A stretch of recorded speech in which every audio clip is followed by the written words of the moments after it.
Welcome to my channel easy learning accounts. आज की इस वीडियो में हम न्यू चैप्टर स्टार्ट करेंगे जिसका नाम है accounting for bills of exchange. बहुत ही इंटरेस्टिंग, बहुत ही अच्छा चैप्टर और बहुत इजीली आपको समझ में आ जाएगा। आज के इस वीडियो में लेकिन हम केवल उसका थ्योरेटिकल पोर्शन करेंगे कि बिल ऑफ एक्सचेंज क्या होता है, इसके फीचर्स क्या होते हैं, कितने टाइप्स का होता है और प्रॉमिसरी नोट क्या होता है और उसमें और बिल ऑफ एक्सचेंज में क्या डिफरेंस होता है।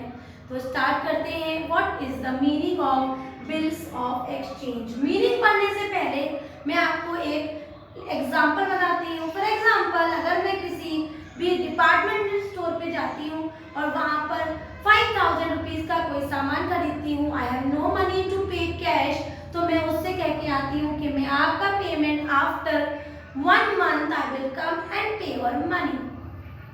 इस बात पर भरोसा ना करके जब वो शॉपकीपर या वो ड्रॉअर अगर मैं उसे मान लूं तो वो मुझे एक बिल लिख कर देता है जिसपे वो मुझे ऑर्डर करता है कि हाँ ये पेमेंट आपको इस स्पेसिफाइड डेट पे पे करना होगा और वहां पर मेरे भी साइन अपने भी साइन करवा के उसको अपने पास ही रख लेता है।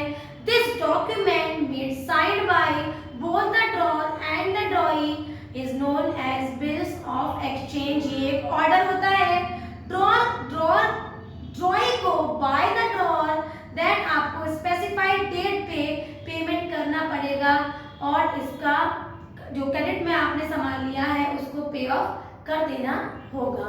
This is known as bills of exchange. इसकी 3 पार्टीज होती है।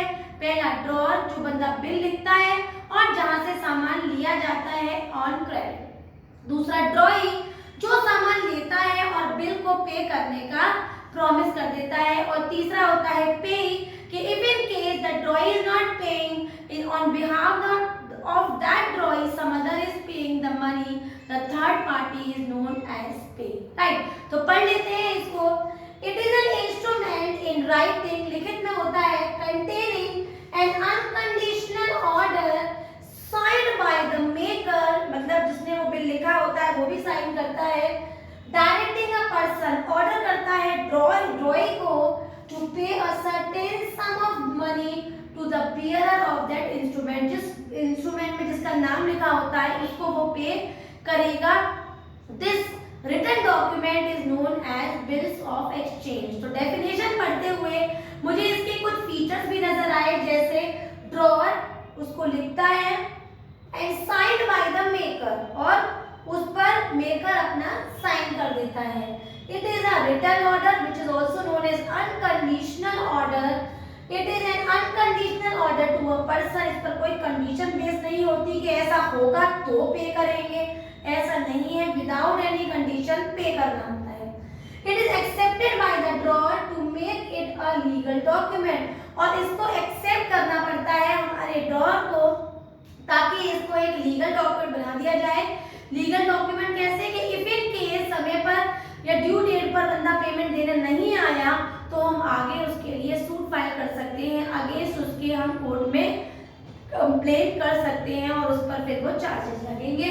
Next is what are the parties involve. There are 3 parties involve, drawer, drawee और पेई। जो बंदा जिससे हम उधार सामान खरीदते हैं उसे ड्रॉअर, जो बंदा पेमेंट करता है, वादा करता है हम पे करेंगे, दैट इज ड्रॉई, और अगर थर्ड पार्टी इन्वॉल्व हो जाए पे करने के लिए that is the pay. The next is different types of bill of exchange. There are 2 types of bill of exchange. Number 1 trade bill और the other is accommodation bill. तो trade bill, normal bill, जैसे मैंने अभी आपको example बताया कि मैं सामान खरीदने गई क्रेडिट पे और मैंने उसे पे नहीं किया, उसके बदले में उसने मुझे एक बिल लिख के दिया और मैंने भी वादा किया कि मैं स्पेसिफाइड डेट पे करूंगी, तो ऐसे बिल को कहते हैं ट्रेड बिल। राइट, और दूसरा होता है एकोमोडेशन बिल। ना मैंने सामान खरीदा ना दूसरे ने सामान बेचा, केवल हमने एक दूसरे की म्यूचुअल हेल्प के लिए अगर एक बिल लिख दिया for helping each other, this is known as accommodation bill.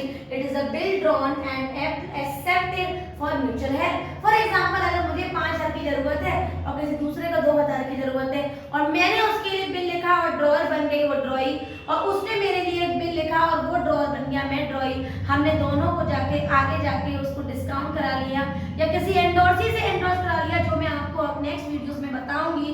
तो इस तरह से एक दूसरे की हेल्प करने के लिए अगर हम कोई बिल लिखते हैं तो that is known as accommodation bill. अब बिल ऑफ एक्सचेंज में एक छोटा सा टॉपिक और आता है, दैट इज प्रॉमिसरी नोट। पढ़ लेते हैं प्रॉमिसरी नोट क्या होता है और उसमें और बिल ऑफ एक्सचेंज में क्या डिफरेंस होता है। Next is promissory note. It is an instrument in writing containing an unconditional undertaking, not order. Undertaking वादा करते हैं, signed by the maker to pay a certain sum of money to the bearer of the instrument. जिस पर इस instrument में जिसका भी नाम लिखा हुआ है उसको प्रॉमिस करना कि हाँ अनकंडीशनली हम आपको अंडरटेकिंग ले रहे हैं, प्रॉमिस कर रहे हैं कि आपको सर्टेन सम ऑफ मनी हम दिस एंड दिस डेट पर पे कर देंगे। This is the promissory note. ये एक प्रॉमिस होता है, कोई ऑर्डर नहीं होता। नेक्स्ट इज इसके जो फीचर्स होते हैं, drawn by the promiser known as the drawing, और I can say document is in writing, oral नहीं होता, लिखित में होता है। अनकंडीशनल प्रॉमिस टू पे या फिर unconditional undertaking to pay the sum of money to the person bearer of that instrument. I can also say now how many parties are involved. So there are only two parties involved, that is maker and payer. So the last theoretical point is the difference between bill of exchange and promissory note. तो bill of exchange बेटा एक order है, promissory note एक वादा है कि हाँ भाई हम आपसे सामान लेके गए, हम आपको पे करेंगे, राइट।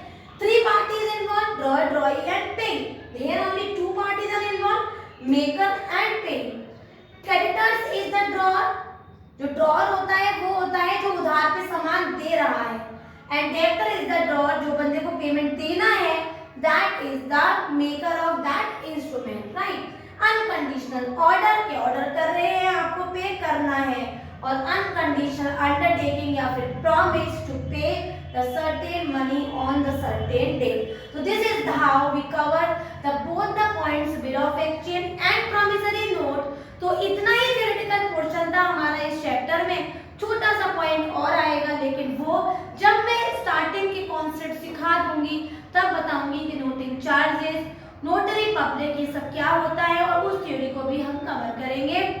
आज हमने बिल ऑफ एक्सचेंज का थ्योरी पढ़ा, इसका मीनिंग, फीचर, प्रॉमिसरी नोट, उसका मीनिंग, फीचर और डिफरेंस। अगर आज का थ्योरेटिकल पोर्शन आपको समझ में आया हो, सारे पॉइंट्स क्लियर हो गए हो, तो मेरी वीडियो को लाइक करें, शेयर करें और मेरे चैनल को सब्सक्राइब जरूर करें। Thank you.